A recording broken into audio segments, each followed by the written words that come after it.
আজকে আমরা কি করব হাইপারটেনসিভ ক্রাইসিস। হাইপারটেনসিভ ক্রাইসিস কাকে বলে? যখন হচ্ছে আমরা দেখব সিস্টোলিক বিপি হচ্ছে 180 বা তার বেশি হয়ে গেছে, তখন সেটাকে বলবো হাইপারটেনসিভ ক্রাইসিস। বা হচ্ছে ডায়াস্টোলিক বিপি যদি দেখি 110 বা তার বেশি হয়ে গেছে, তাহলে ওটাকে বলবো হাইপারটেনসিভ ক্রাইসিস। হাইপারটেনসিভ ক্রাইসিসের দুটো টাইপ আছে, একটা হচ্ছে হাইপারটেনসিভ আর্জেন্সি, একটা হচ্ছে হাইপারটেনসিভ এমার্জেন্সি। আর্জেন্সিতে কি হয়, এখানে সিস্টোলিক যে ব্লাড প্রেশার ওটা বেড়ে গিয়ে 180 থেকে বেশি হয়, ডায়াস্টোলিক 110-এর থেকে বেশি হয়, কিন্তু এখানে কোনো রকম অর্গ্যান ড্যামেজ হয় না। আর হাইপারটেনসিভ এমার্জেন্সির ক্ষেত্রে যদি আমরা দেখি, এখানে হচ্ছে ব্লাড প্রেশার তো বেশি থাকে, 180 বা 110-এর বেশি থাকে, সাথে সাথে হচ্ছে আমার অর্গ্যান ড্যামেজ হতে শুরু করে। কোন কোন অর্গ্যান ড্যামেজ হয়? একটা হচ্ছে ব্রেন, একটা হচ্ছে হার্ট, একটা হচ্ছে আই, একটা হচ্ছে কিডনি।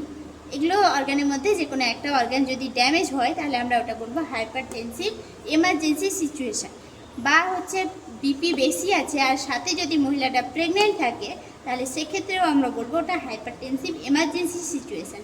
ঠিক আছে, এর জন্য আমরা কি কি ইনভেস্টিগেশন করব? ফার্স্ট হচ্ছে হিস্ট্রি নিব, তারপরে হচ্ছে ওর ফিজিক্যাল এক্সামিনেশন করব, সিটি স্ক্যান করব, এমআরআই করব, ইসিজি করব, ইকো করব, ট্রপটি টেস্ট করব যে ট্রপটি পজিটিভ আছে কি না নাকি নেগেটিভ আছে, তারপরে হচ্ছে ফান্ডোস্কোপি করব, তারপরে ইউরিন টেস্ট করব, চেস্ট এক্সরে করব, অ্যাঞ্জিওগ্রাফি করব। এইসব ইনভেস্টিগেশনগুলো আমরা করব। এবার আমরা কি করে ম্যানেজ করব? যদি দেখি হাইপারটেনসিভ আর্জেন্সি আছে, তাহলে আমি সেই ক্ষেত্রে ও যদি কোনো রকম মেডিকেশন আগে থেকে না খায়, তাহলে আমি অ্যান্টি হাইপারটেনসিভ মেডিসিন ইনিশিয়েট করব। আর যদি কোনো মেডিসিন খেয়ে থাকে, তাহলে সেটার ডোজটাকে ইনিশিয়েট করব। হাইপারটেনসিভ এমার্জেন্সির ক্ষেত্রে কী কী ড্রাগ মেনলি ইউজ করা হয়? ল্যাবেটালল, নিকারডিপিন, নাইট্রোগ্লিসারিন, এসমোলল, এইসব ড্রাগগুলোকে ইউজ করা হয়।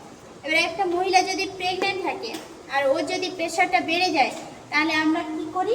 ওকে ম্যাগসাল দিই, ম্যাগনেসিয়াম সালফেট দিই। কেন দিই? সিজারকে প্রিভেন্ট করার জন্য, খিচুড়ি প্রিভেন্ট করার জন্য। ম্যাগসালফেট লোডিং ডোজ কত হয়? লোডিং ডোজ হচ্ছে 4 mg with 12 ml NS in আইভিতে দেবো, 20 মিনিট ধরে দেব।